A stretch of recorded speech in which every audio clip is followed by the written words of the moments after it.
आता रिटर्न्सचं आपलं काम आहे.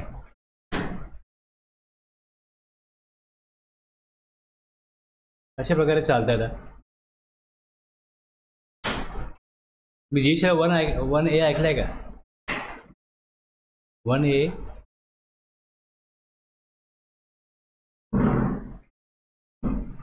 जीएसटीआर 1 आहे, त्याचा 1A बघितलाय का?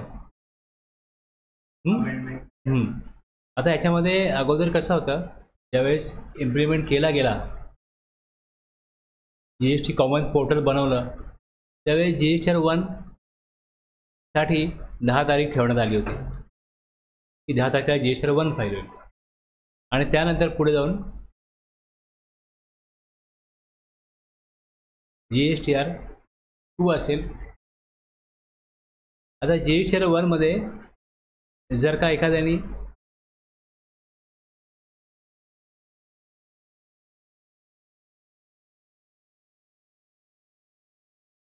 जी काही टॅक्स लायबिलिटी त्यांनी डिक्लेअर केली असेल, समजा 1 लाख आले, जसं जीएसटीआर 1 तुम्ही माझा नंबर टाकता तर तुमचे जे इनवॉइस आहेत तुम्ही माझ्या नावाने बनवले, जीएसटीआर एक 2A आहे आणि दुसरं एक जीएसटीआर 2. आता हा जो 2 आहे यामध्ये ऑटो पॉप्युलेट होईल ना, होतं तसं जर इकडे माझे 10 इनवॉइस असतील आणि एखाद्याने 8च इनवॉइस टाकले, जर 8 टाकले तर या जीएसटीआर 2 मध्ये ते इनवॉइस ॲड केल्यानंतर इकडे जीएसटीआर 1A असा येणार होता. हे सप्लायर पॉईंट ऑफ व्ह्यू जर बघितलं इकडे, तर सप्लायर जो आहे, जर तुम्ही सप्लायर असाल, तुम्ही जीएसटीआर 1 फाईल केला आणि माझे सगळे इनवॉइस जर का तुम्ही तिथे रिपोर्ट केले नसतील, तर मी तुम्हाला कम्युनिकेट करेन की माझे इनवॉइस 10 होते, तुम्ही हा पर्टिक्युलर ह्या नंबरचा ह्या डेटचा इनवॉइस टाकलेला नाही आहे. मग तुम्ही म्हणाल की ठीक आहे, काहीतरी मिसकम्युनिकेशन झालेलं आहे, नाही टाकलं गेले. तर मग मला जीएसटीआर 2 असा रिटर्न होता की ज्यामध्ये 8 इनवॉइस जे तुम्ही टाकलेत ते माझे आहेत, प्लस 2 तुमचे राहिलेत, एखादा ह्यांचा राहिला आहे, एखादा ह्यांचा राहिला आहे, म्हणजे जेवढा मी परचेस केला आहे तेवढा सगळा परचेस मी 2 मध्ये रेकॉर्ड करणार आणि जे सप्लायरनी मिसकम्युनिकेशन झाल्यामुळे टाकले नव्हते ते त्याच्या 1A मध्ये जाणार आणि जसा तो 1A मध्ये ॲक्सेप्ट करेल ते 2A मध्ये ऑटोपॉप्युलेट होतील. तो ॲक्सेप्ट करेल त्याचा 1 अपडेट होईल, म्हणजे माझ्या 2 मुळे त्याच्या 1A मध्ये जातील, त्याने ॲक्सेप्ट करेल त्याचा 1 अपडेट होईल. म्हणजे इकडे आता 1 लाख आहे, ह्याच्या समोर समजा माझे समोर दिसताना 60,000 दिसत होते, ITCचे माझे 60,000 दिसत होते. मग जे इनवॉइस मी अपलोड केले आणि जे सप्लायरने माझे ॲक्सेप्ट केले त्यानंतर आणखीन 20,000 ॲड झाले, म्हणजे टोटल माझा ITC 80,000 जो असायला पाहिजे होता. आता ह्या प्रोसेसमध्ये किती वेळा इंटरॅक्शन होतं, म्हणजे पहिल्यांदा जीएसटीआर 1 भरा, त्यानंतर 1A मध्ये परत चेक करा, मग अपडेट होईल 1 आणि 2 पण. आता हे सगळं जे करायचं होतं हे 10 तारखेला, त्यानंतर हे 11 ते 15 पोर्टल बंद राहील जीएसटीआर 1 साठी. जीएसटीआर 1 नाही करू शकत. मग पुढे 15 पर्यंत हे 2 आणि 2Aचंच काम चालणार. 1 मध्ये ज्यांचं कोणाचं लेट झालंय ते नाही करू शकत. अशा प्रकारे यांनी रिटर्न्स वेळेत भरून घेण्याकरता एकतर हाफ इयरली किंवा क्वार्टरली ही पद्धत बंद केली. हे मंथली करायचं आणि मंथलीमध्ये पण 10 तारखेपर्यंत जीएसटीआर 1 झालाच पाहिजे आणि सगळे लोक करतील एवढा त्यांनी सकारात्मक विचार केला होता. पण ना पोर्टल रेडी झालं आणि लोकांना अशी सवय होती, आम्ही आमचा बिझनेस करतोय, आमच्याकडे जेव्हा पैसे येतील रिटर्न तेव्हा भरू. रिटर्न कधी भरता येईल, उशिरा भरला तर इंटरेस्ट भरू, लेट फीज भरू, असं काय पडलेलं नाही आम्हाला 10 तारखेला भरलाच पाहिजे. त्यामुळे ही पद्धत काय चालली नाही आणि हा 1A आणि हा 2, हे जे मॅचिंग करायचं होतं की ॲक्च्युअलमध्ये मॅचिंग व्हायला पाहिजे, की ज्याचा ITC जेवढा असेल तेवढा सप्लायरशी काय होईल, कम्युनिकेट होईल, सप्लायर ॲक्सेप्ट करेल आणि रिसिपियंटला दिसेल, आणि ह्या दोघांच्या ॲक्सेप्टन्सने काय होईल, आउटपुट सप्लाय पण प्रॉपर येईल आणि ITC पण प्रॉपर येईल. आणि मग जो डिफरन्स आहे, हा डिफरन्स जो आता 80,000 इकडे 1,00,000 80 गेले, तर हे GSTR 3 मध्ये भरायचे होते. आता हा 1A पण नाही आला, 2 पण नाही आला आणि हा 3 पण नाही आला. आता असं आहे. आता बऱ्याच वेळा काय होतं,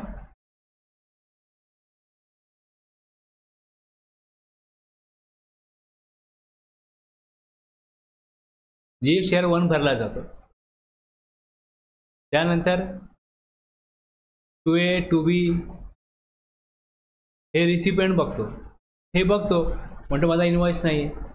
आता ही जी अमेंडमेंट आहे ही पुढच्या महिन्याशिवाय होत नाही.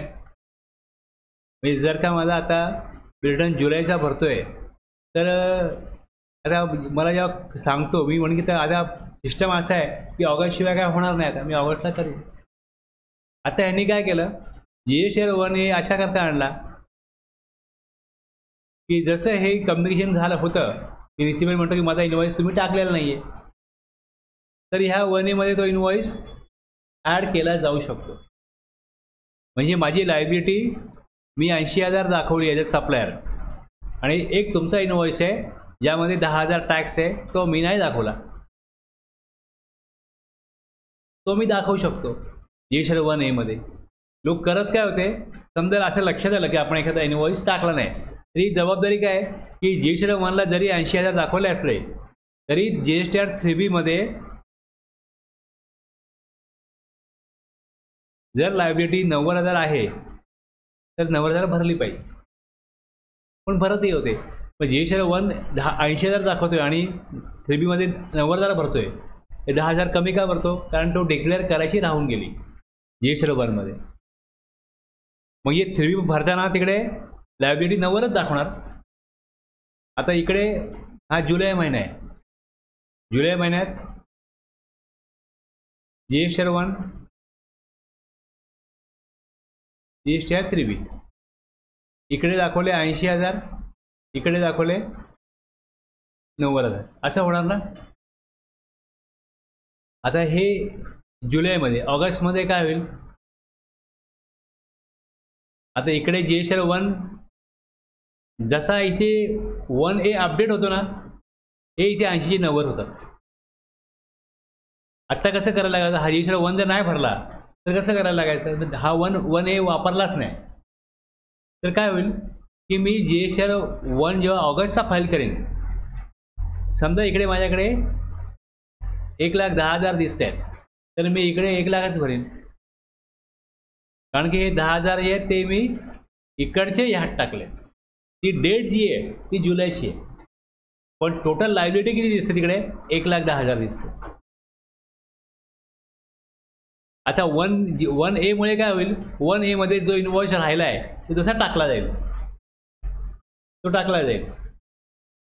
ह्याचा जो ITC घ्यायचा आहे कोणाला, रेसिपियंटला, तो नेक्स्ट मंथलाच मिळणार, पण लायबिलिटी या महिन्याला मॅच होईल.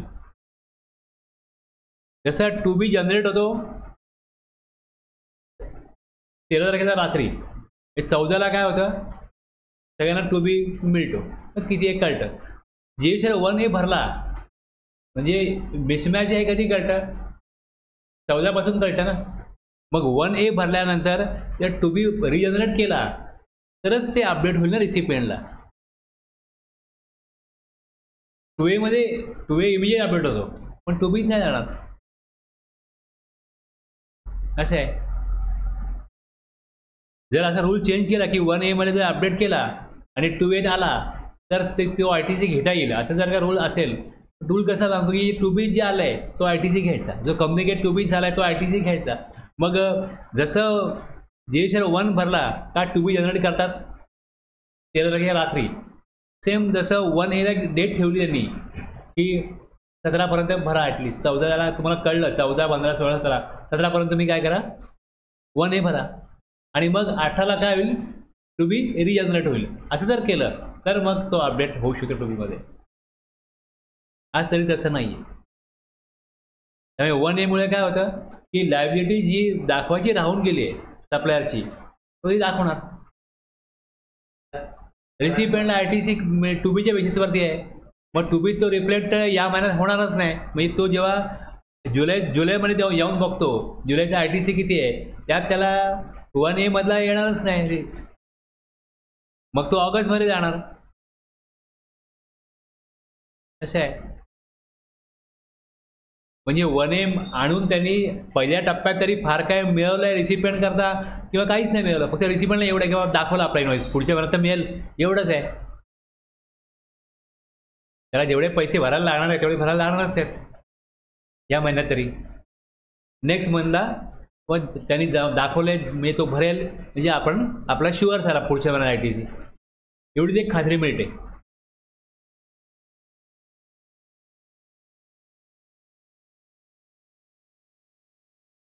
तर याच्यामध्ये तुम्ही बघाल आता हा जो सेक्शन 38 जो आहे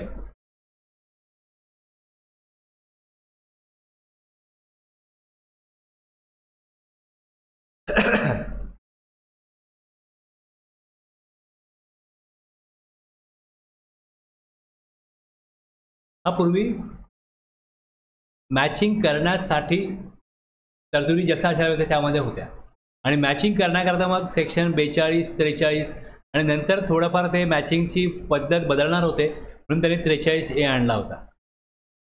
पण नंतर असं ठरलं की हे काय वर्क होण्याचं नाही आहे, त्यामुळे त्यांनी ती आयडिया ड्रॉप करून टाकली आणि GSTR 2, 3 आणि मग हे मॅचिंग करता असलेले सेक्शन जे आहेत हे आता डिलीट केलेले आहेत आणि 38 जो आहे तो बदलला आहे. आता 38 जो बदलला आहे तो आता अशा प्रकारे बदलला आहे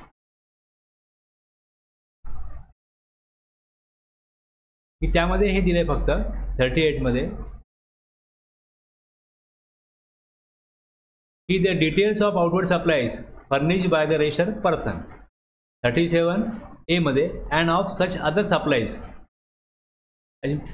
auto generated statement containing details of input test credit shall be made available electronically to the recipient of such supplies in such form. आता हे 2A मध्ये ऑटोपकडे होतच इमिजिएटली, 2A मध्ये होतं, त्यांनी 2B पण आणलाय, 2B पण होतं. आता ह्याच्यामध्ये द ऑटो जनरेटेड स्टेटमेंट जे 2B मध्ये येतं त्यात ते काय करू शकतात की हे जरी सप्लायरने दाखवले असले तरी काही ITC जो आहे details of inward supplies in respect of which credit of input tax credit may be available to the recipient. रिसिपियंटला मे बी अवेलेबलचा अर्थ काय की समजा एखादा नवीन रजिस्टर्ड पर्सन असेल ज्यांनी काय केलं आहे रजिस्ट्रेशन व्हॉलंटरीली घेतलेलं आहे, तर एक 3 महिने 6 महिने त्याचा ITC आत्ता घेता येणार नाही असं रिस्ट्रिक्ट करू शकतो. म्हणजे एखाद्याने फक्त फेक इनवॉइस बनवून किंवा गुड्स सर्व्हिसेस सप्लाय न करता इनवॉइस थ्रू जर का अशा प्रकारे फेक ITC घेण्याकरता ॲक्शन घेतला असेल तर मग त्याचा मार्केटवरती इम्पॅक्ट पडू नये, निगेटिव्ह इम्पॅक्ट पडू नये म्हणून मग अशा लोकांकरता काय करता येईल, त्यांना रजिस्ट्रेशन नवीन असेल व्हॉलंटरी घेतलेलं असेल तर एक 3 महिने ITC रिस्ट्रिक्ट केला जाईल. अशा प्रकारे त्यांनी हा केला आहे. पण ह्याचा अजूनपर्यंत त्यांनी काही त्याच्याबद्दल रूल किंवा काय नोटिफिकेशन काढलेलं नाही. डिटेल्स ऑफ आता ह्यात त्यांनी बघा काय म्हटलंय, डिटेल्स ऑफ इनवर्ड सप्लाईज आणि कशा प्रकारे and details of supplies in respect of G 37(1) म्हणा जातील in registered person within such period taking registration. म्हणजे हे जे घेतलंय हे वर सांगितलंय की मे बी अवेलेबलचा अर्थ काय, सगळ्यांचा ITC मिळणार नाही, ज्यांचा रिस्ट्रिक्ट केला जाईल. मग रिस्ट्रिक्ट करण्याकरता त्यांनी इथे खाली या B क्लॉजमध्ये 1, 2, 3, 4, 5, 6 हे दिलेत. हे सगळीकडे तुम्हाला इथे म्हटलं आहे बघा, इथे प्रिस्क्राईब म्हणजे आणखीन काय रिस्ट्रिक्शन टाकून जरी सप्लायरनी दाखवला असला तो इनवॉइस तुमचा रिसिपेंटचा तरी पण त्याचा ITC रिस्ट्रिक्ट करू शकतात. या प्रकारे ते केलं आहे. अगोदर हे मॅचिंगसाठी 38 बनवला होता, आता मॅचिंगसाठी त्यांनी पोझिशनच चेंज केल्यामुळे आता काय केलं आहे तरतूद अशी केली की त्यांना गरज वाटली तर ते त्यांनी प्रिस्क्राईब म्हटलं आहे नोटिफिकेशन काढून एक ह्या अशाशा ट्रान्झॅक्शन्समध्ये तो ITC कशा प्रकारे वेगळ्या प्रकारे कधी उपलब्ध होईल हे सांगू शकतात ते. अशी त्यांनी यातनं काय केलं 38 हा सेक्शन बनवून एक वेगळी त्यांनी पॉवर यातनं घेतलेली आहे. पण यापूर्वी त्यांनी दुसरा उपाय काय केला की GHR 1 झाला तर 3B हा फाईल करावाच लागेल. 3B फाईल केला तरच नेक्स्ट महिन्याचा GHR 1 फाईल होईल. प्लस त्याच्यामध्ये डिफरन्स लायबिलिटी किंवा डिफरन्स ITC आला तर मग ऑटो जनरेटेड नोटीस जाईल आणि त्याला रिप्लाय जर 7 दिवसामध्ये नाही केला तर नेक्स्ट GHR 1 भरता येणार नाही. अशा प्रकारे त्यांनी उपाययोजना केली, ती बरीचशी इफेक्टिव्ह परिणामकारक झाली. त्यामुळे आत्ता तरी असं झालं की या सेक्शन 38चा त्यांना जो काय वापर करायचा आहे त्याची आता तरी त्यांना तेवढी गरज वाटत नसल्यामुळे हे आत्ता असंच आहे. हे केलं आहे पण काही याच्यावरती करण्याची त्यांना गरज वाटत नाही की GHR 1 आणि 3B. पूर्वी कसं होतं GHR 1 भरत राहा, 3B नाही भरला तरी 1 भरता यायचा. प्लस रिटर्न भरत नव्हते लोक तरी EB बिल जनरेट व्हायचं. EB बिल तुम्ही भरत राहा, रिटर्न भरू नका, सप्लाय चालू आहे. आता रिटर्न नाही भरला तर EB बिल जर नंबर सस्पेंड झाला तर EB बिल काय होतं तिकडे, EB बिलचा नंबर पण ब्लॉक होतो. म्हणजे ज्या त्यांनी ज्या काही योजना त्यांनी बनवल्या की काय उपाय करायचा ह्याच्यावरती, तर त्यातनं असं झालं की 6 महिने रिटर्न फाईल नाही केलं तर नंबर त्याचा बंद करायचा, EB बिल पण त्याचा ब्लॉक होईल. मग त्या माणसाला जर बिझनेस तो करून टॅक्स भरत नसेल तर त्याच्यावरती कारवाई इमिजिएटली सुरू करता येईल. आणि जे अशा प्रकारे फेक इन्व्हॉइसिंग करायची, GHR 1 भरत राहा आणि 3B मध्ये एकतर भरायचा नाही किंवा आता भरला जरी तरी त्यात लायबिलिटी काय भरायची नाही. 1 मध्ये लायबिलिटी दाखवायची, 3B नील भरायचा, त्यांना पण नोटीस जायला लागल्या. आणि मग अशा लोकांचं मग जर तुम्ही GHR 1 लायबिलिटी दाखवली आहे म्हणजे आत्ता असं झालं की एक मी GHR 1 भरला आणि 22 तारखेला 23 तारखेला पर्यंत 3B नाही भरला गेला. त्याने ईमेल पाठवला, एक ईमेल आला असा डिपार्टमेंटकडनं की तुम्ही 1 भरलेला आहे तर तुम्ही 3B नाही भरलेला, तुम्ही वेळच्या वेळेत 3B भरा, अदरवाईज तुम्हाला 122ची पेनल्टी लागेल. म्हणजे काय मी लायबिलिटी GHR 1 ला दाखव म्हणजे ITC पास ऑन केलं आहे, तुम्ही भरलेली नाही लायबिलिटी, मग तुमच्यावरती 122च्या सेक्शनप्रमाणे पेनल्टी लावली जाऊ शकते. तर लवकरात लवकर 3B भरा. म्हणजे वेगळ्या प्रकारे सप्लायरलाच काय केलं आहे तर गव्हर्नमेंटने टार्गेट केलं आहे की सप्लायरच प्रॉपर कंप्लायन्सेस करेल. रिसिपिएंट आपला टॅक्स देतो सप्लायरला, सप्लायर जर का टॅक्स भरत नसेल तर सप्लायरलाच कसं पकडता येईल अशा अनुषंगाने प्रोविजन केल्या. सेक्शन 41 काय बघितलं आपण की जर सप्लायरने टॅक्स नाही भरला तर रिसिपिएंटकडनं वसूल करेल. पण ही काय योग्य पद्धत नाही टॅक्स वसुलीची. जर तुम्ही गव्हर्नमेंटने अशी तरतूदच केली आहे की तुम्ही सप्लायरला टॅक्स सप्लायर आम्हाला देईल आणि तुम्ही सप्लायरला लक्ष ठेवा, अननेसेसरी बर्डन वाढतं ना रिसिपिएंटवरती, जेन्युइन टॅक्सपेअरवरती बर्डन वाढतं. त्यामुळे त्यांनी आता हा 38 बनवला आहे. प्लस तुम्ही आणखीन एक रूल बघाल त्यामध्ये असं होतं की समजा एखादा अशा प्रकारचं फेक ITC जर करत असेल तर मग त्याचा ITC इतरांना घेऊ नये म्हणून रिस्ट्रिक्ट करता येईल. प्लस त्याच्यावरती काही ना काही कारवाई करण्याकरता त्यांनी एक वेगळा रूल बनवला आहे. तुम्ही घेईन पुढे 37 मध्ये काय, 37 मध्ये आउटवर्ड सप्लाय. आता हा 37 कोण भरतं, कंपोजिशन डीलर आहे. कंपोजिशन डीलर करता पेमेंट क्वार्टरली होतं CMP 08 मध्ये. रिटर्न जे आहे हे GSTR 4 मध्ये. आता ह्याच्या रिटर्नमध्ये काय असेल बघा, कंपोजिशनचा जो रिटर्न आहे तो कशा प्रकारचा आहे.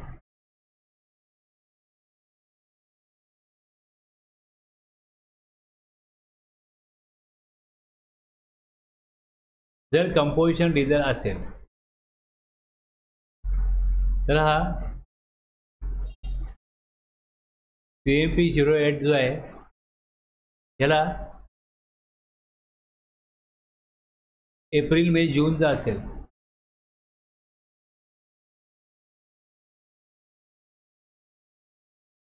18 जुलैला पेमेंट करतो, पहिला क्वार्टर. दुसरा क्वार्टर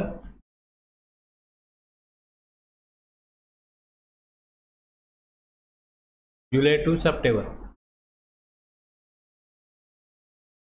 18 ऑक्टोबर, बरोबर आहे. पुढे ऑक्टोबर टू डिसेंबर, 18 जानेवारी, आणि जानेवारी टू मार्च,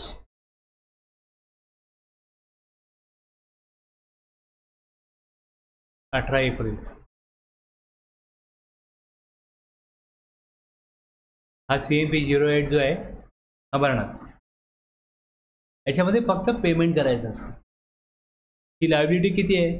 जर मी लायबिलिटी सांगितलं इकडे की 1,00,000 लायबिलिटी आहे, 0.5% GST भरायचा आहे, CGST, तो किती येईल मग? 1,00,000वरती 0.5% म्हणजे आता 1,00,000वरती 1% म्हणजे 500 रुपये CGST येईल, 500 रुपये AGST येईल ना.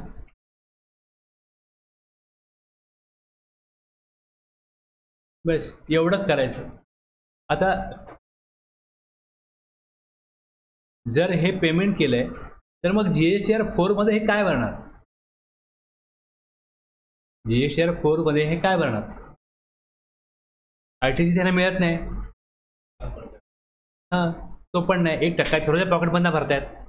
तर ह्याच्यामध्ये काय होतं की जे लोक कंपोजिशन डीलर, जे त्यांचे जे सप्लायर आहेत, मेनली त्यांचे जे सप्लायर आहेत ते बरेचसे काय करतात, कंपोजिशन नंबर असेल तर तो नंबर GSTR 1ला दाखवतच नाही. ह्यांना इन्व्हॉइस देतात GST नंबर टाकून, पण GSTR 1 मध्ये जसं लोकांना सवय आहे की समजा अनरजिस्टर्ड डीलर असेल प्लस कंपोजिशन, आणि बरेचसे कंपोजिशनवाले असे आहेत किंवा त्यांचा प्लॅस्टिकचा बिझनेस आहे, मार्केटला प्लॅस्टिक बादल्या वगैरे मिळतात, वेगवेगळे असे हे मिळतात, त्यातून कॅशमध्येच पैसा येतो, त्यांच्याकडनं हे कॅशमध्येच पैसे घेतात आणि बिल देतात त्यांना, पण मग कॅशमध्ये पैसे आले दाखवायची गरज नाही दाखवत. ह्यांना काय दिलेलं आहे ऑब्लिगेशन की तुम्ही GSTR 4 भराल, तुमच्याकडे किती इन्व्हॉइस आहेत, तुम्ही कोणाकडनं किती माल घेतलाय, ती इन्फॉर्मेशन त्यात द्यायची. मेन माहिती ती आहे. आणि बँक अकाउंट पण असे आहेत लोकांचे की आता माझ्याकडे एक डीलर आहे, तो म्हणतो मी त्याला ऑन अकाउंट पेमेंट करतो, मी त्यांना कॅश देतच नाही, पण तरी पण त्यांनी तिथे 4 इन्व्हॉइस दाखवलेले नाहीत. तुमचे म्हटलं 4 इन्व्हॉइस त्या सर्टन पार्टीने दाखवलेले नाही. बोललो तुम्ही त्याला बँकेतनं पैसे दिलेले आहेत, तुमच्याकडे त्याला इन्व्हॉइस पण आहे, तर तुमचं काम आहे की हे 4 इन्व्हॉइस तुम्ही रिपोर्टिंग करावे GSTR 4 मध्ये. म्हणतो मग त्यात आपल्याला काय प्रॉब्लेम आहे किंवा त्याला काय प्रॉब्लेम, म्हणतो तुम्हाला काय प्रॉब्लेम नाही, तुम्ही नाही दाखवाल तुम्हाला प्रॉब्लेम आहे. तुमच्या बँकेतनं पैसे गेलेत, कोणाला गेलेत, ह्या एक व्यक्तीला गेलेत, समजा XYZ एंटरप्राइजला पेमेंट तुम्ही केलंय, पण तुमचं काम आहे की ह्याच्याकडून मी परचेस केलंय रिपोर्टिंग करणं, पण त्यांनी सेल रिपोर्ट नाही केला ना, म्हटलं तो डिफॉल्ट गव्हर्नमेंटला पकडायचा आहे, तो दाखवत नाहीये, तुमच्याकडून टॅक्स घेऊन तो जमा करत नाहीये. तुम्ही त्याला सांगा फक्त की 4 इन्व्हॉइस तुमचे मिसिंग आहेत, तुम्ही दाखवलेले नाहीत, ते दाखवा, तो दाखवेल किंवा नाही दाखवणार, तो नाही दाखवणार. तुमचं काम तुम्ही केलं की बाबा आमच्या लक्षात आलं की तुम्ही दाखवलेलं नाही, तर तुम्ही कृपया दाखवावे, तुमचं ऑब्लिगेशन ते आहे. आणि आमचं पण ऑब्लिगेशन आहे की तुम्हाला मी पेमेंट केलं आहे, तुम्ही मला इन्व्हॉइस दिला आहे, यात तुम्ही माझा GST नंबर टाकलेला आहे, तर मी तो इन्व्हॉइस रिपोर्टिंग करणं हे माझं ऑब्लिगेशन आहे. मी माझं काम करतोय, तुम्ही तुमचं काम केलेलं नाही ते तुम्ही करावं.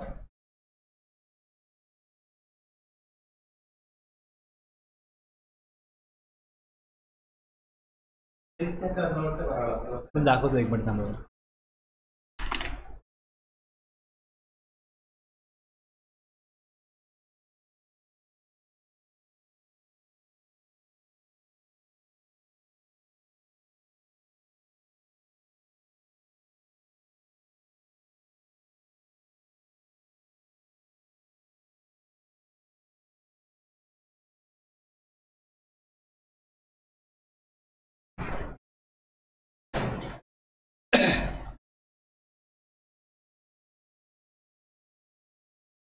आता ह्याचं भरलं काय गेलंय,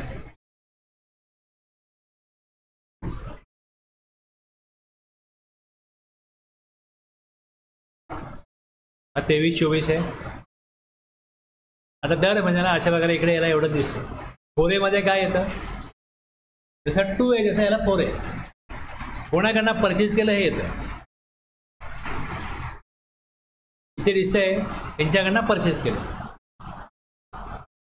आता इकडे मला इनवॉइस दिसतात, समजा लेटसे 10, याच्याकडे इनवॉइस आहेत 15, म्हणजे 5 इनवॉइस कोणीतरी टाकलेले नाही. तर मी त्यांना सांगतो की बाबा हे तुमची 10 इनवॉइस आलेले आहेत, तुम्ही चेक करा, कोणाला आलेलं नाही त्याला कळवा की तू दाखवलेलं नाही आहे. त्यानंतर हे काम दर महिन्याला त्याला मी कळवतो की बाबा तुझ्या 3A किंवा क्रेडिट नोटमध्ये काय दिसतंय, हे एवढं मी त्याला कळवलं. तो विचारात घेईल नाही घेईल त्याची ह्याचं फक्त ऑब्लिगेशन काय आहे, ह्याचं ऑब्लिगेशन एवढंच आहे. आता पहिल्या क्वार्टरचा भरला आहे एप्रिल मे जूनचा, CMP 08 यात काय भरलेलं आहे, इथे फक्त एवढंच द्यायचं असतं, 1,25,200 एवढ्या व्हॅल्यू त्यांनी सेल केला. आउटवर्ड सप्लायज काय म्हटलं, इन्क्लुडिंग एक्झाम सप्लाय. आता जर मॅन्युफॅक्चरर असेल तर एक्झामवरती पण टॅक्स भरायचा आहे, पण ट्रेडर जर असेल तर त्याला फक्त टॅक्सेबल आउटवर्ड सप्लायवर टॅक्स भरायला लागतो.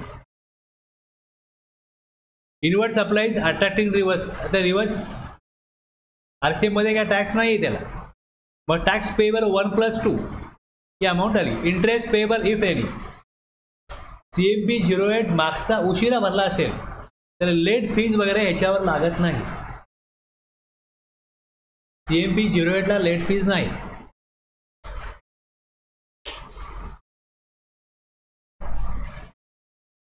जे काय पोर्टलला चालतं ना, म्हणजे एक बघा, एक लॉ काय सांगतो आणि दुसरी गोष्ट पोर्टल काय करतो. तुम्ही जे इकडे येऊन बघाल की हेल्प आणि ह्याच्यामध्ये, ते इकडे तुम्हाला दिसेल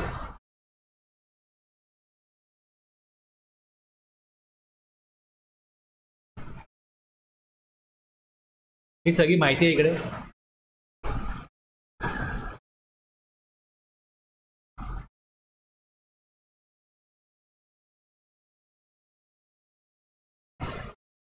CMP 08 युजर मॅन्युअल FAQ आहे.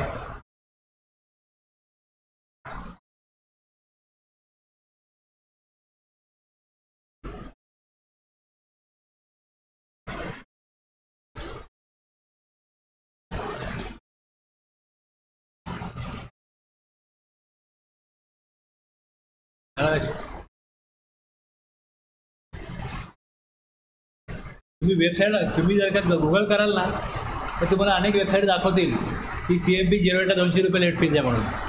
पोर्टल घेतो का, पोर्टल नाही घेते. असे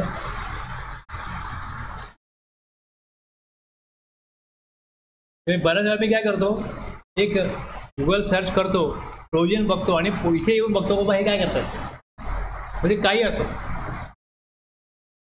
रिटर्न असो, डिमांड असो, अपील असो, काही असो, इथे बाबा प्रोसिजर काय आहे, इथे काय करताय, हे जे याच्यामध्ये हे त्यांनी टेक्स्ट दिलं आहे सगळं की यामध्ये कशा प्रकारे बिहेवियर असेल पोर्टलचं हे यात दिलेलं आहे. पोर्टल काय घेत नाही आणि आपल्याला दिसतंय इथे आपल्याला दिसतंय की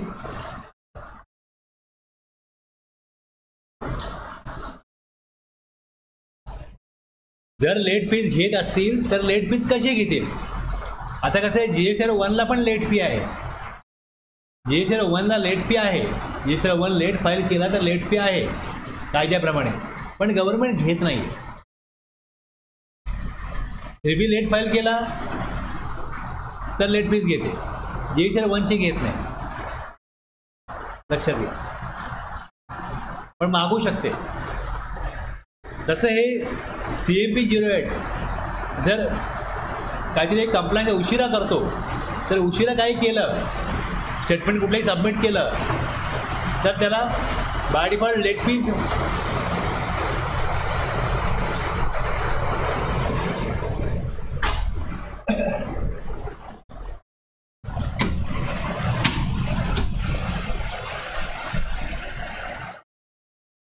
लेट फीज असणारच.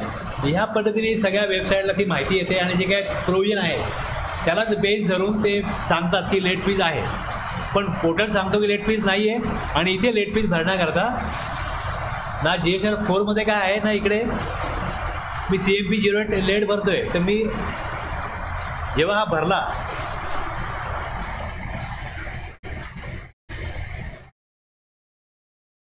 मी जानेवारी फेब्रुवारी मार्चचा उशिरा भरला असेल तर लेट फीज कुठे भरू. इंटरेस्टचा कॉलम त्यांना लेट फीज घ्यायची असती त्यांनी ती दिलं असतं ना. लेट फीज नाही घेतली त्यांना. इंटरेस्ट मात्र पेएबल आहे, दिला आहे त्याने इंटरेस्ट कॉलम. तो इंटरेस्ट पण लागून येत नाही, कॅल्क्युलेट करून येत नाही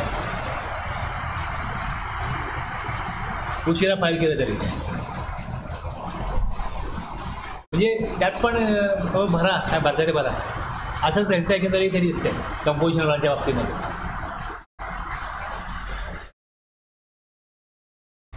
आलं लक्षात. आता याचा GSR 4 बघा.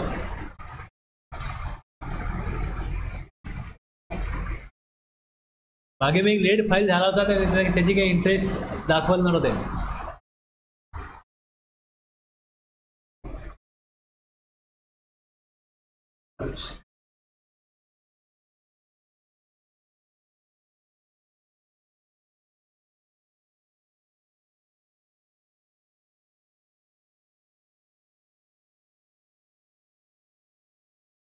आता इथे जेव्हा मी क्लिक करतो सर्व्हिसेसमध्ये रिटर्नमध्ये ॲन्युअल रिटर्न,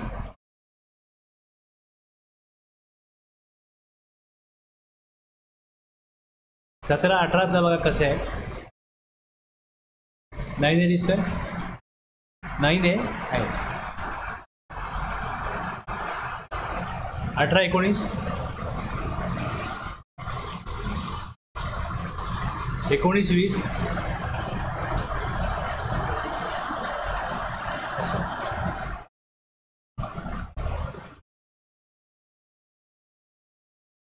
17 18 18 19 मध्ये काय होतं.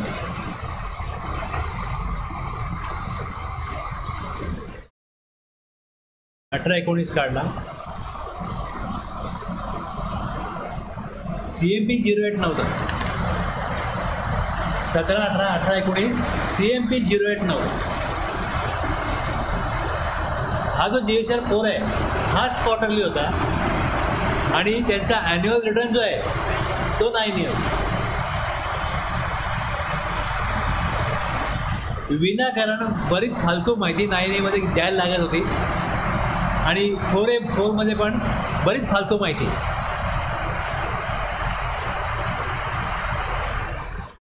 इथे पण असं आहे आउटपुट सप्लाय ठीक आहे याच्यामध्ये, बाकी हे काय नाही यामध्ये.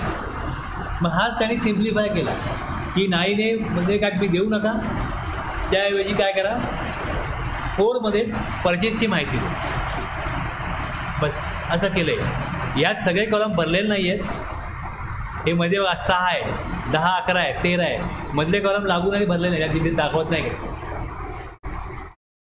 टेबल 6 दिसतंय ना मध्ये, 7 8 9 मग इथले 12 हे परचेस विषयी होते. हे परचेस विषयी होते. 17 18 18 19 ह्यात वेळ लागत होता. ती जी माहिती भरायची आहे ती टाकायला वेळ लागत होता. रिटर्न उशिरा फाईल होता आणि ह्या कंपोजिशनवाल्याकडे फार माहिती नसते. रेकॉर्ड प्रॉपर मेंटेन त्याला करायचे पण नाही आहेत. मग तुम्ही आम्हाला माहिती का टाकायला सांगता. त्यातून मग हे चेंज केलं आणि 19 20 पासून मग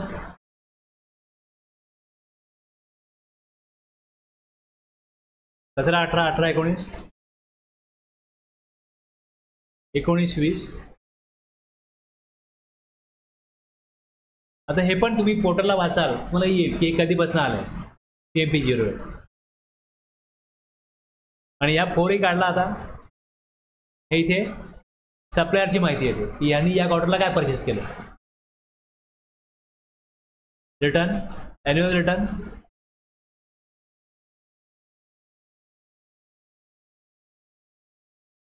4 आहे. आता ह्याच्यामध्ये हे अशा प्रकारे दिसतं 4A 4B. 4A मध्ये काय, inward supplies from registered supplier, यांच्याकडनं परचेस केलं. ही इनवॉइसची इन्फॉर्मेशन जी आहे ही यात टाकलेली आहे.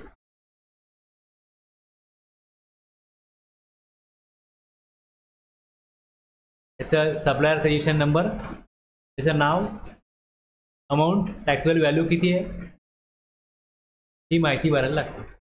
हे भरलेले असते या प्रकारे.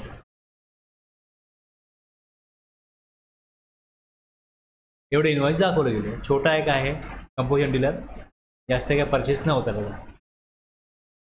आता कसं होतं की जसं यांनी परचेस केलंय विथ बिल तेवढं आलंय, विदाउट बिल आता बऱ्यापैकी चालतं याच्यामध्ये, त्यामुळे तुम्हाला असा परचेस दिसत नाही. प्लस अनरजिस्टर्ड सप्लायरकडनं पण ते घेतात कॅशवरती, ते पण काय दाखवलं जात नाही.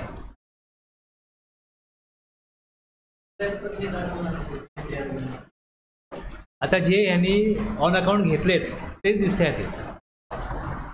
ते ठरवूनच घेतलंय की मी तुम्हाला बिल कच्चं देणार, पेमेंट कॅश नाही करा, त्याचा काही हिशोब नाही.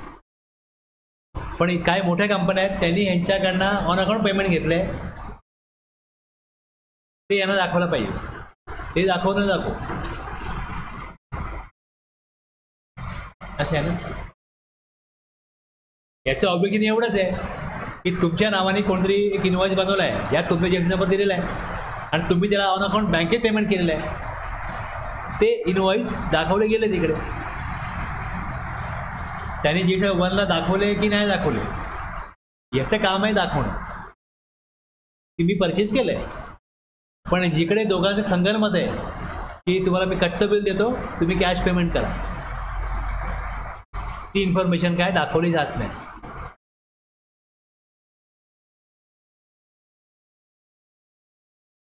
किंवा इकडे दुसरा ऑप्शन आहे की inward supplies from registered supplier, reverse charge, inward supplies from unregistered supplier, taxpayer to report दिलं इकडे. इनवर्ट सप्लाईज फ्रॉम अनरजिस्टर्ड, अनरजिस्टर्डकडनं किती घेतले, कशाला कोण दाखवेल, दाखवणारच काय. जर कॅशनी परचेस केलंय, कॅशनी सेल केलंय, दाखवण्याचा प्रश्न येत नाही.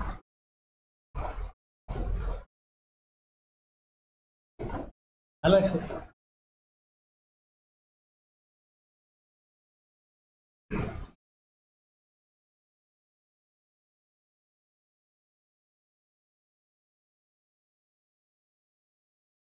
कळलं GSR 4 काय असतो.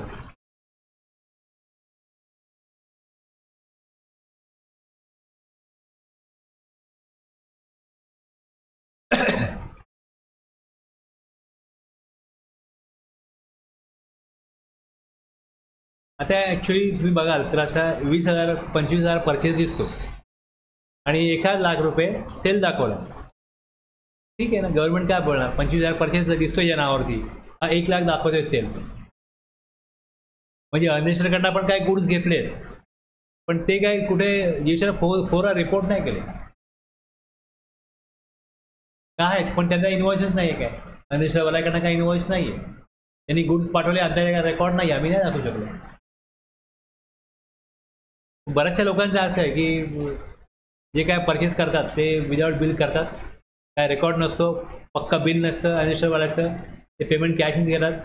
आणि ह्यांचा काहीतरी ते म्हटलं तुमच्या गाळ्याचं भाडं जर का 70,000-80,000 आहे तर काहीतरी सेल दाखवला पाहिजे की नको. तर मग आपला असं विदाउट बिल माल खूप आहे, अनरजिस्टर्डकडनं खूप आहे आणि ते आपल्याला दाखवायचं पण नाही आहे, कुठे रिपोर्ट पण नाही करायचं, असं आहे. मग थोडंफार सेल दाखवायला लागतो, मग तेवढं दाखवलं जातं. कंपोजिशनचं असं आहे, तुम्ही बघाल की जेवढे एक तुम्ही ते कमर्शियल कॉम्प्लेक्समध्ये बघाल तर एकाच लाईनमध्ये 3-4 फॅक्टरीची दुकानं आहेत आणि 70,000 भाडे आहेत त्यांना. मग ते किती सेल करत असतील किंवा त्यांनी किती सेल केला तर ते सर्वाइव्ह करू शकतात. पण रिटर्न बघायला जाल तुम्ही त्यांचा रिटर्नमध्ये त्यांनी काय परचेस केलं आणि काय सेल केलं याचं काही ताळमेळ मिळणार नाही तुम्हाला प्रॅक्टिकली. असं आहे, कारण मजबुरी आहे की बघ तुला म्हटलं बँक लोन पाहिजे काय म्हणजे काहीतरी सेल तर दाखव, काहीतरी दाखव. 1%च भरायचं आहे तर काहीतरी तर भर. म्हटलं तुझं 70,000 जर का भाडं आहे, लाईटचे बिल एक 10,000 आहे, 80,000 जर का आहे, तर म्हटलं 10 लाख तुझा असाच खर्च आहे. तुला 15 लाख टर्नओव्हर दाखवायलाच लागेल, तर तुला काहीतरी बँक लोन देईल, काहीतरी करता येईल तुला. अच्छा दिसलं पाहिजे नको. ते 10 लाख जेव्हा परचेस करतात तेव्हा 20 लाखाचा सेल नक्कीच करतात. 50,000 तो माणूस कमवलाच पाहिजे ना, एवढं दिवसभर तिथे बसतो, 2 माणसं कामाला ठेवली आहेत. असं आहे ना. मी तुम्हाला हे काय सांगतो हे सगळं अशा प्रकारच्या गोष्टी की तर तुम्हाला स्क्रुटिनी करताना कळेल किंवा आकडा बरोबर आहे की नाही, किती मार्जिन असायला पाहिजे. तुम्ही त्याला विचारा किंवा ही तुम्ही एक प्लॅस्टिकची बालदी घेतली आहे, ती तुम्हाला केवढ्याला पडते, तुम्ही केवढ्याला विकता. ठीक आहे, 10 रुपयाची 12 रुपयाला विकली जात नाही, त्याच्यामध्ये मार्जिन जास्त आहे.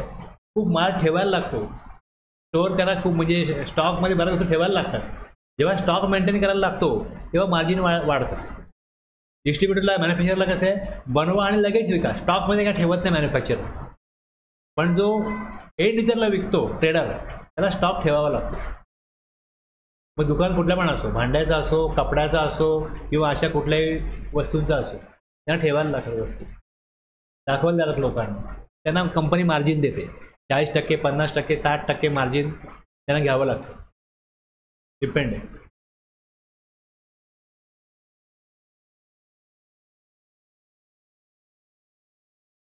GSTR 5A आहे. आता तुम्ही हे बघाल, इनपुट सर्व्हिस डिस्ट्रीब्युटर, याच्यामध्ये हा GSTR 6 जो आहे तो येईल.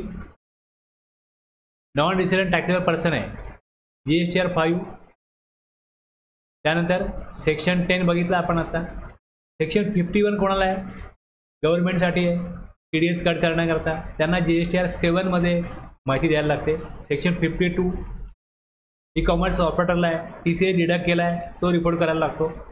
तर यांच्याकरता वेगळे रूल केले, यांच्याकरता वेगळे रूल केले. ISD आहे, इनपुट सर्व्हिस डिस्ट्रीब्युटर. आता इथे तुम्ही जसं बघाल GSTR 4 आहे, हा 1 बघितला.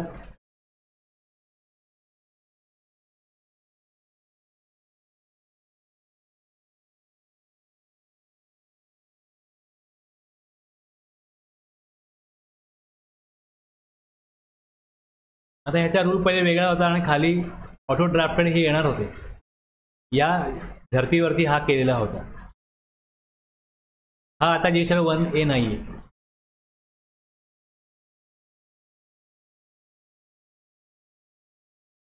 तो पण हा नाही आहे.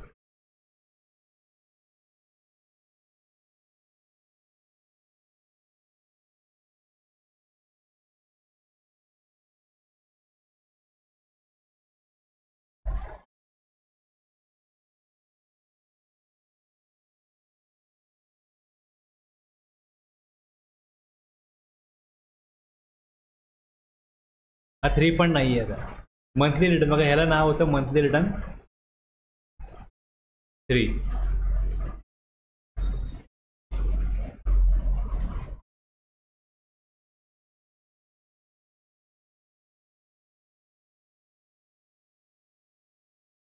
हा तुम्हाला माहिती आहे, नोटीस पाठवली जाते. सेक्शन 46 मध्ये 3 आहे नॉन फायलरसाठी, आणि मग 3B आणला त्यांना.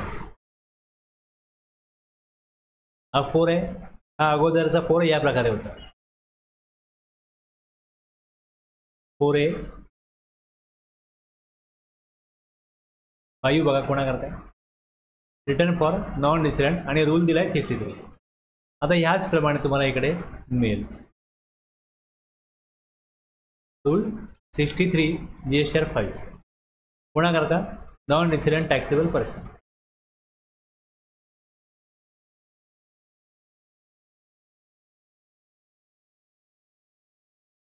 आता याला जर त्यांनी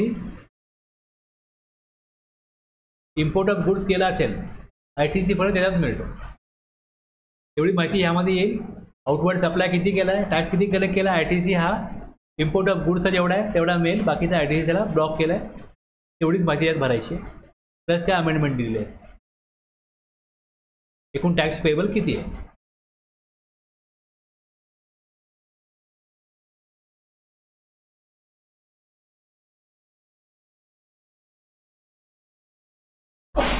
फाईव्ह ए कोणा करताय, त्या करता 5A, त्याला रूल 64 आहे. मग तेच तुम्हाला इकडे रूल 64 दिसेल. 5A 64.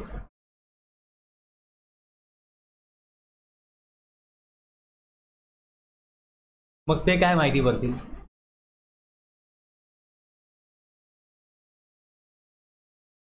जो ORDR सर्व्हिस प्रोवायडर आहे, सर्व्हिस कोणाला देतो, अनरजिस्टर्ड लोकांना. रजिस्टर जर असतील तर ते RCM मध्ये टॅक्स भरतील. ORDR सर्व्हिस प्रोव्हायडर, समजा मी नेटफ्लिक्स सबस्क्राईब केलं तर मी अनरजिस्टर्ड पर्सन आहे, तर मग इथे प्लेस ऑफ सप्लाय काय महाराष्ट्र आहे. मग rate of tax, taxable value, IGST, फक्त इकडे IGSTच आहे. बरोबर आहे ना. याप्रमाणे इथे माहिती येईल. आणि हे अमेंडमेंट आहे फक्त, काय बाकी काय येत नाही याला. Tax interest late fees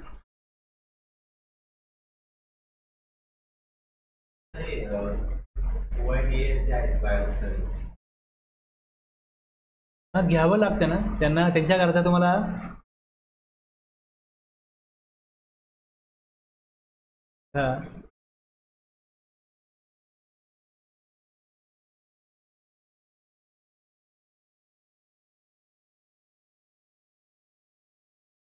IGST act मध्ये मी बघाल तर हे लॉटरी, हे बघतो आपण गॅमलिंग वगैरे, रमी वगैरे चाललंय, हे कुठे आहेत.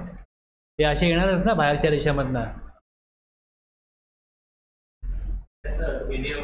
दाखवतो तुम्हाला एक मिनिट मला.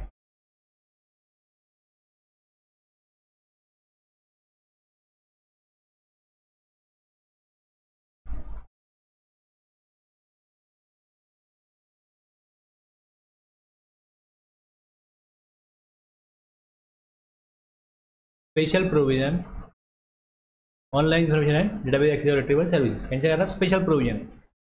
यांना काय केलं जातं, आणि हे पण दिलं, हे बनवलं खास अमेंडमेंट करून.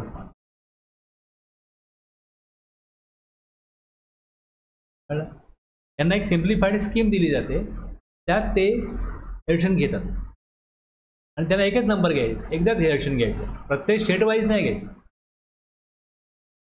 स्टेट वाईज नाही घ्यायचं. म्हणतं त्यांचा फॉर्म कसा आहे बघा ना, फॉर्म कसा आहे. या फॉर्ममध्ये फक्त एवढंच द्यायचं की स्टेटमध्ये तुम्ही कुठल्या स्टेटमधून किती पैसे मिळाले एवढंच द्यायचं.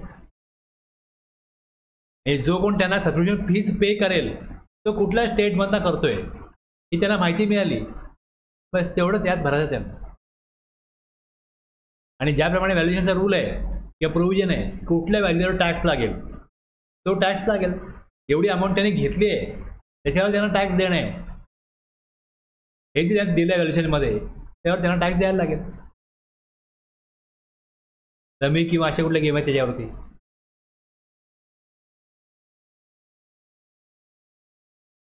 तुम्ही हा सेक्शन वाचाल तुम्हाला क्लिअर होईल की ह्याच्यावर काय दिलंय. हा ते अमेंडमेंट करून आणला त्यांनी. हा तुम्ही बघाल, हा 2023 अमेंडमेंट ऍक्ट.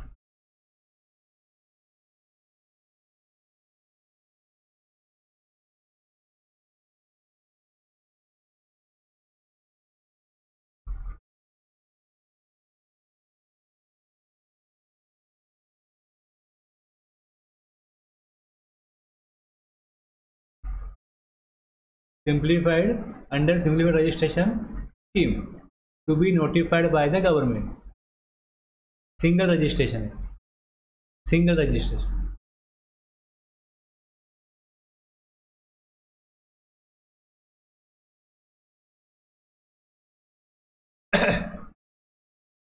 IIT करता रूल 65 GSTR 6.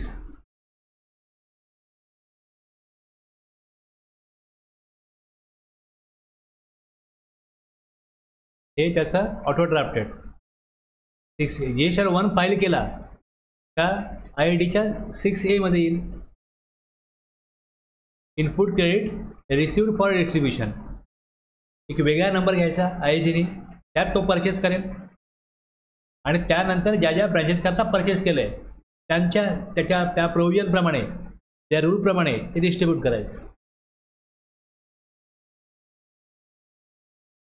7 मध्ये TDS स्टॅट.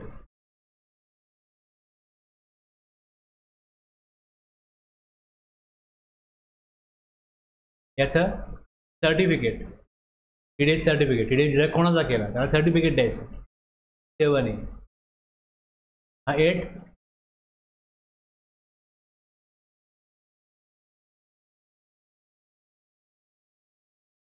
GSTR 9 याचा रूल ATA ॲन्युअल रिटर्न.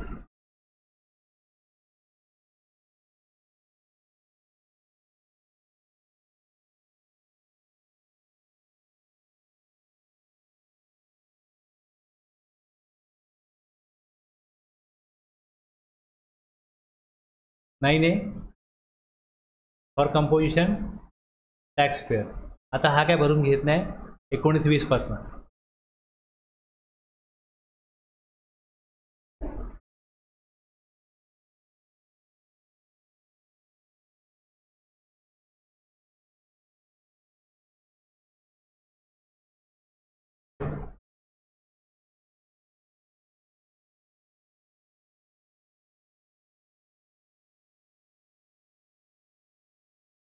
आता हा 9C.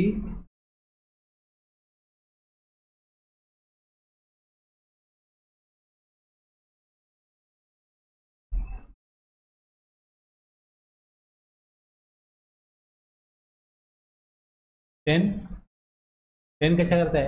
रूल 81 जो आहे फायनल रिटर्न, नंबर कॅन्सल केल्यानंतर हा भरण्याकरता आहे. सांगतो आपण मी काय. मग इव्हन होल्डर करता GSTR 11.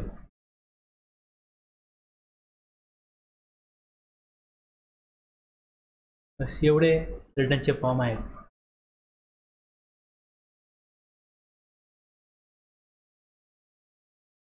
हा फायनल रिटर्न दिला इकडे. तर हे तुम्ही सगळं वाचाल, तुम्हाला ह्यातनं ह्याच सगळ्या गोष्टी कळतील.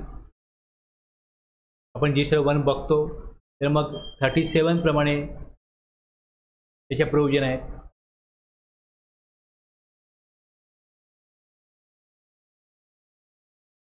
आता हे रिस्ट्रिक्शन केलंय की GSTR 1 पहिला फाईल केला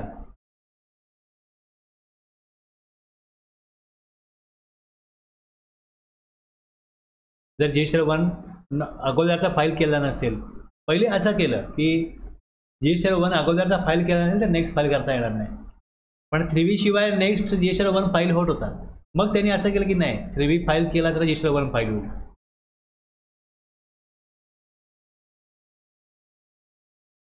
रूल 59 मध्ये काय कंटेंट असतील GSTR 1 मध्ये हे सगळं दिलेलं आहे. आता त्याच्यामध्ये जे क्वार्टरली केलं जातं, जर क्वार्टरली केलं जातं तर तिकडे इनवॉइस फर्निशिंग फॅसिलिटी अशा प्रकारे केलं.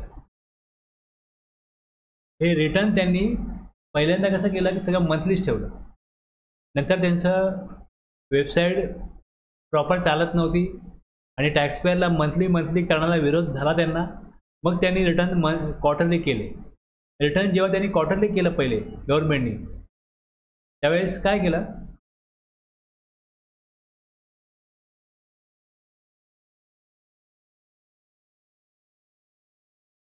GSTR 1 क्वार्टरली, 3V पण क्वार्टरली. याच्यामध्ये ज्यांचा टर्नओव्हर अप टू 1.5 करोड असेल त्यांच्याकरता त्यांनी ही प्रोव्हिजन दिली की 1.5 CR ज्यांचा टर्नओव्हर त्यांनी काय करा, रिटर्न क्वार्टरली करू शकतो. आता ह्याच्यामध्ये प्रॉब्लेम असा व्हायला लागला की ITC घ्यायचा असेल तर GSTR 2A मध्ये तेव्हाच इनवॉइस रिफ्लेक्ट होणार जेव्हा GSTR 1 हे क्वार्टरली भरणार. IFA वगैरे कन्सेप्ट त्यावेळेस पहिल्यांदा काय नव्हता. सुरुवातीला ज्यावेळेस हे सांगतो कधीपासून आलं ते पण, तर हे असंच केलं होतं मंथली किंवा क्वार्टरली. पण क्वार्टरलीमध्ये 3B पण क्वार्टरली भरा आणि GSTR 1 पण क्वार्टरली भरा, हे असं केलं. ऑप्शनली IFF मध्ये इनवॉइस दाखवणं हा काय पर्याय नव्हता. यामध्ये जे रिसिपियंट होते त्यांचा ITC तिथे, आणि पहिले गव्हर्नमेंटने कसं केलं होतं की 20% प्रोव्हिजन ITC, मग 10% प्रोव्हिजन ITC, मग 5% प्रोव्हिजन ITC, आणि मग 2B मध्ये मॅचिंग झालं आहे तेवढंच ITC घेता येईल. म्हणजे एका साईडनी जसं हे त्यांनी चेंज केलं तसं इकडे पण त्यांनी जसं हे क्वार्टरली केलं होतं हे 1.5 करोड, मग हे लिमिट 5 करोड केलं, आणि मग क्वार्टरलीमध्ये पेमेंट मंथली आणलं आणि IFF सिस्टम आणली. म्हणजे ही जी क्वार्टरली सिस्टम होती यात पण गव्हर्नमेंटला पेमेंट मंथली पाहिजे होतं, म्हणून त्यांनी QRMP स्कीम आणली की क्वार्टरली रिटर्न या क्वार्टरलीच होतं पण मंथली पेमेंट आम्हाला मंथली पाहिजे. म्हणजे दर प्रत्येक महिन्याला टॅक्सपेअरने हिशोब करायचा की त्याचं आउटवर्ड सप्लाय किती झाला आहे, ITC किती येतो, त्याची किती लायबिलिटी आहे, ती त्यांनी मंथली पे करायची, आणि त्याला त्यांनी 25 तारीख दिली की 25ला तुम्ही पे करा. जुलै महिना संपला तर जुलैची लायबिलिटी मी ऑगस्टच्या 25 पर्यंत जमा करायची. मग इलेक्ट्रॉनिक कॅश द्यायला कॅश जमा राहील. जर माझं क्रेडिट पुरेसं असेल तर कॅश जमा करायची गरज नाही. समजा मला 100 रुपये मी कलेक्ट केलेत आणि 80 रुपये माझ्याकडे ITC आहे, ते 20 रुपये कॅश मी जमा केली पाहिजे 25 तारखेपर्यंत. एप्रिल मे जून गेला, आता जुलैची मी ऑगस्ट 25 पर्यंत जमा करेन. अशी जुलै ऑगस्ट 2 महिन्याची मी लायबिलिटी जमा करायची, आणि तिसऱ्या महिन्यात रिटर्न जेव्हा भरीन तेव्हा ॲक्च्युअलमध्ये GSTR 1 मध्ये सगळे इनवॉइस रिपोर्ट करेन, आणि 3B मध्ये फायनल माझा ITC मी जो आहे तो क्लेम करेन.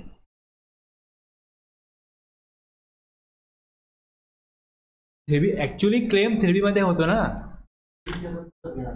बघा कसं आहे, पहिल्या महिन्यात कसं होतं की आउटवर्ड सप्लाय केला आहे, माझ्याकडे इनवॉइस आहे, सप्लायरनी इनवॉइस GSTR 1 मध्ये अपलोड केले, माझ्या 2Bत आले, पण माझा रिटर्न क्वार्टरली आहे. हिशोब तर करीन की लायबिलिटी किती आहे, मग जेवढी कॅश भरायची एवढी कॅश भरून ठेवीन. इलेक्ट्रॉनिक कॅश त्याला कॅश जमा राहील. हां, सेकंड मंथला पण कॅश जमा होईल.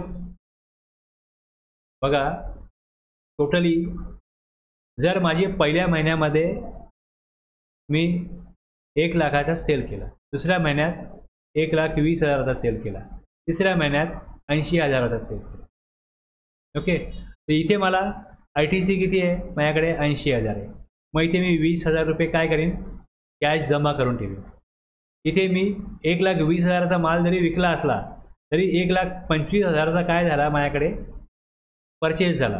म्हणजे इकडे माझ्याकडे 5,000चा ITCचा एक्सेस आहे, काय मी भरणारच नाही. इकडे मी 80,000चा माल जो आहे तो मी इकडे 1,40,000चा विकला, तर इकडे मला 60,000 रुपये कॅश भरायला लागेल. पण माझे 5,000 क्रेडिट होतं ते मी इथे ॲडजस्ट केलं आणि 55,000 रुपये कॅश भरली. म्हणजे टोटल मला 20 प्लस 55 75 भरायचे आहेत, ते मी जमा करून ठेवले. याचा हिशोब जो आहे टोटल की 1 लाख प्लस 1,20,000 प्लस 80,000 किती झाले टोटल 3 लाख. आणि ITC किती आहे हे मी 3B दाखवीन, आणि तिकडे मी 55,000 रुपये जी कॅश जमा केले ती सेट ऑफ करीन. 2Bत ना माझा ITC सेट ऑफ होईल आणि कॅश मधनं कॅश सेट ऑफ होईल. 3B जेव्हा भरणार मी तेव्हा माझ्याकडे ही जी अमाऊंट आहे 80,000, 1,25,000, 1,40,000 ही ऑटोमॅटिक होईल की नाही. 2,45,000 3 लाखासमोर दाखवणार मी 3B मध्ये. मी GSR 1 भरीन तेव्हा 1,00,000, 1,20,000, 1,80,000 GSR 1ला दाखवीन. 3Bमध्ये 3,00,000 येणार आणि 2Bत ना माझ्याकडे 2,45,000 येणार. 55,000 कॅश जमा आहे कॅश लेजरला. आता जर मला हे जे 1,00,000 आहेत, हे जे 1,20,000 आहेत आणि हे 80,000 आहेत, हे जर का रेसिपियंटला पास ऑन ITC करायचा असेल तर मला इनवॉइस फर्निशिंग फॅसिलिटीजमध्ये या इनवॉइसची इन्फॉर्मेशन द्यावी लागेल. तर त्यांना ITC मिळेल, त्यांच्या टुबीत जाईल, अदरवाईज जाणार नाही. म्हणजे माझ्याकडे ऑब्लिगेशन नाही आहे, सप्लायरला ऑब्लिगेशन नाही आहे की तुम्ही प्रत्येक महिन्यात इनवॉइस दाखवलेच पाहिजे. ऑप्शनल आहे. तुमचा रेसिपियंट जर डिमांड करत असेल की बाबा मला ITC पाहिजे, तुम्ही दाखवा, माझा इनवॉइस रिपोर्ट करा, तर करा. आम्ही तुम्हाला फोर्स नाही करत. गव्हर्नमेंट असं केलं आणि रेसिपियंटला सांगितलं बघा, त्यांना आम्ही ऑप्शन दिला आहे, तुम्हाला हवा ITC या डोक्यापासून तुम्ही त्यांना इनवॉइस टाकायला लावा. म्हणजे इथे कसं झालं, इंडिरेक्ट रिटर्न मंथलीच झालं ना, रिटर्न इंडिरेक्टली मंथली झालं.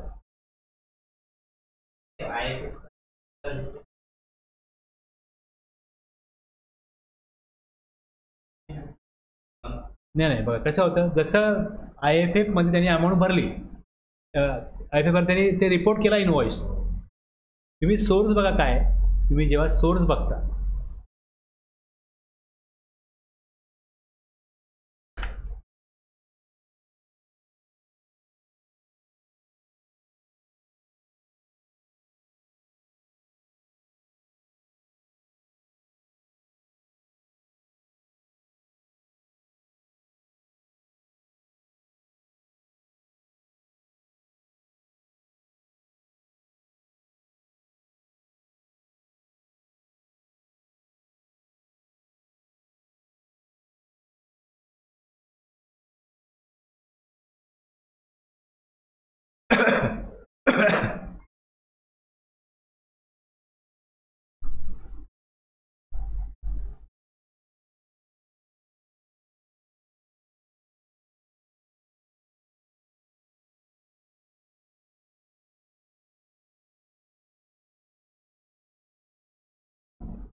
GSR 1 IFF, GSR 1A आणि GSR 5. सोर्स काय बघा, जसं GSR 1A मध्ये अमेंडमेंट करेल तो इथे येईल, IFF मध्ये दाखवेल तो इथे येईल, GSR 5 मध्ये टाकेल तो इथे येईल. हे दिले, हे त्याचे सोर्सेस आहेत. डेटा येतो कुठना, तिथनं येतो.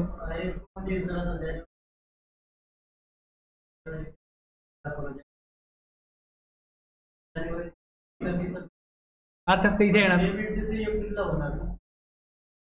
पेमेंट मंथली करायचं ना सर, तुम्हाला मी काय सांगतोय बघा. कसं होतं की मी तुमच्या नावावरती लिहून ठेवणार. गव्हर्नमेंटने काय सांगितलंय की तुम्ही जमा करा तिकडे. जमा करायचे आहेत ना मला गव्हर्नमेंटला हे देणं आहे, मी लिहून ठेवणार आहे की माझा आउटवर्ड सप्लाय IFF मध्ये मी दाखवलाय. ITC किती आहे, जो टुबीत माझ्या आलाय तो तर येणार ना माझ्या टुबीत. माझ्या GSR 1 भरला माझ्या सप्लायरनी, तर माझ्या टुबीत ती अमाऊंट येणारच आहे. मला समोर दिसतंय की माझ्याकडे 1,00,000 रुपये देणं आहे आणि 80,000 ITC आहे. 20,000 मी कॅशमध्ये जमा केले ना. रिपोर्टिंग ॲक्च्युअली कधी होतं, GSR 1 भरीन 3B भरीन त्यात ॲक्च्युअली फायनल रिपोर्टिंग होईल, पण जमा तर केली ना अमाऊंट.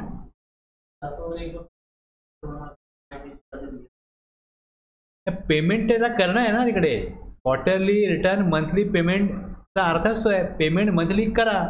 जर तुम्हाला पेमेंट कॅशमध्ये देणं लागत असेल तर ती कॅश जमा करून ठेवा 25 तारखेपर्यंत. आता ज्यावेळेस मी इकडे पेमेंट करायला जातो, मी बघा इकडे रिटर्न, इथे पेमेंट आहे, पेमेंट क्रिएट चलन, इथे क्रिएट चलन करायला जातो. तर ह्यामध्ये काय येतं, monthly payment for quarterly return असं येतं.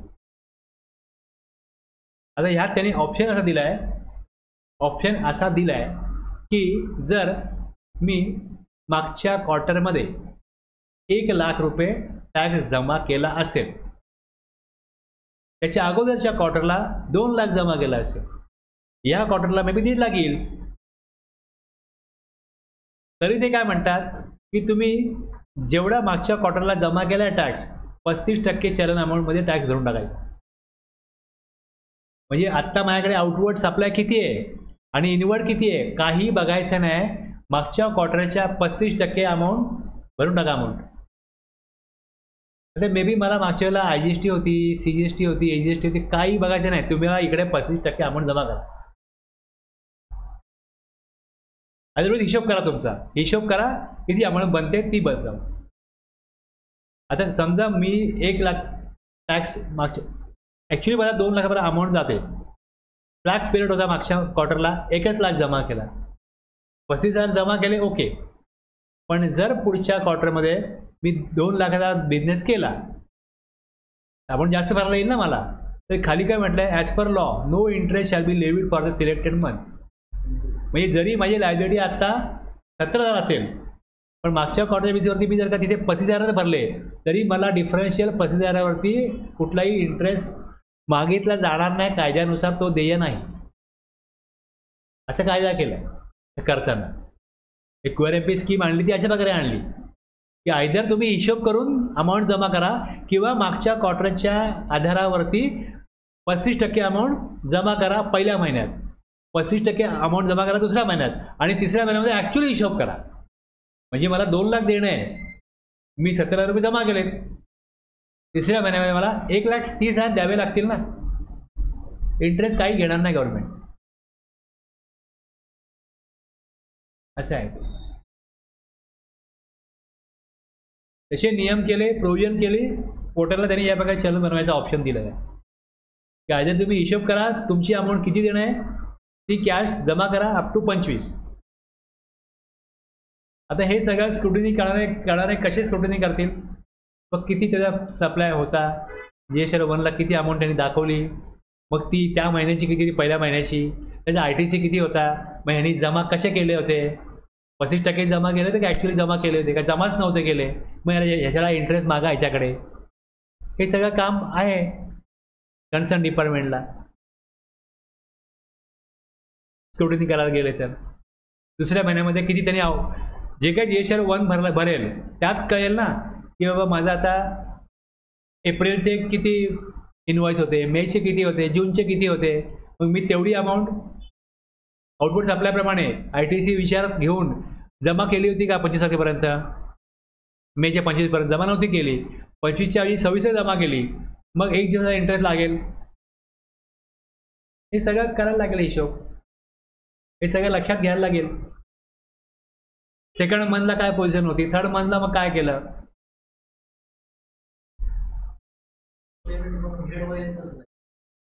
हेडवाईज कसं जाईल. म्हणजे आता बघा कसं होतं, आता काय होतं इकडे चुकीच्या हेडला जरी अमाऊंट घेतली तरी तिकडे ऑप्शन आहे ती अमाऊंट चेंज करता येते, म्हणजे जेव्हा ॲक्च्युअली भरायची आहे तेव्हा परत मग ते चेंज करून घ्या. इकडे जर का मी CGST अमाऊंट दिली आणि समजा IGSTची लायबिलिटी असेल तर काय करणार, तेवढी अमाऊंट मला ॲडजस्ट करायला लागेल, मग मला चेंज करायला लागेल. मग इकडे जाऊन परत इथे जे ऑप्शन आहेत, कॅश समजा असेल तर कॅशच जमा करायचे ना, तिकडे कॅशच जमा करायचे. हे लेजरला गेलो, इलेक्ट्रॉनिक कॅश लेजर, इथे इलेक्ट्रॉनिक कॅश लेजर, आणि इथे ट्रान्सफर फॉर अमाऊंट विदिन, मी दाखवी नाही पण कसं करायचं, मग ती अमाऊंट ट्रान्सफर करता येते. CGST GST मधनं IGST मध्ये अमाऊंट ट्रान्सफर करता येते. टॅक्स आहे, इंटरेस्ट आहे, लेट फीज आहे, त्यातनं पण अमाऊंट ट्रान्सफर करता येते. हा ऑप्शन पूर्वी नव्हता. म्हणजे ते रिफंड घेतला असं मानलं जाईल. आता माझ्याकडे कॅश जमा आहे, ते कॅशचा रिफंड मिळतो ना, मग मी ॲप्लिकेशन रिफंड तर देणार, मग रिफंड होणार, मग ह्याला महिना जाईल, आणि कॅशला कुठला पुरावा नाही आहे, कुठला प्रूफ नाही आहे, तर कुठलं व्हेरिफिकेशन करायचं नाही आहे, माझी कॅश मी एक्स्ट्रा भरले, जमा आहे, देऊन टाका ना परत मला. मग हा ऑप्शन दिला की तुम्ही कॅश कुठे ट्रान्सफर करू शकता, तुमचीच कॅश आहे, टॅक्सपेअरचीच कॅश आहे, ठेवा ना, तर काढा. इव्हन दुसरा जरी नंबर जरी असेल, लिस्टिंग पर्सन जरी असेल, त्याची पण अमाऊंट ट्रान्सफर करता येईल. सेम पॅन हे रूल त्यांनी वेगळे बनवून त्याप्रमाणे ही प्रोसिजर दिलेली आहे.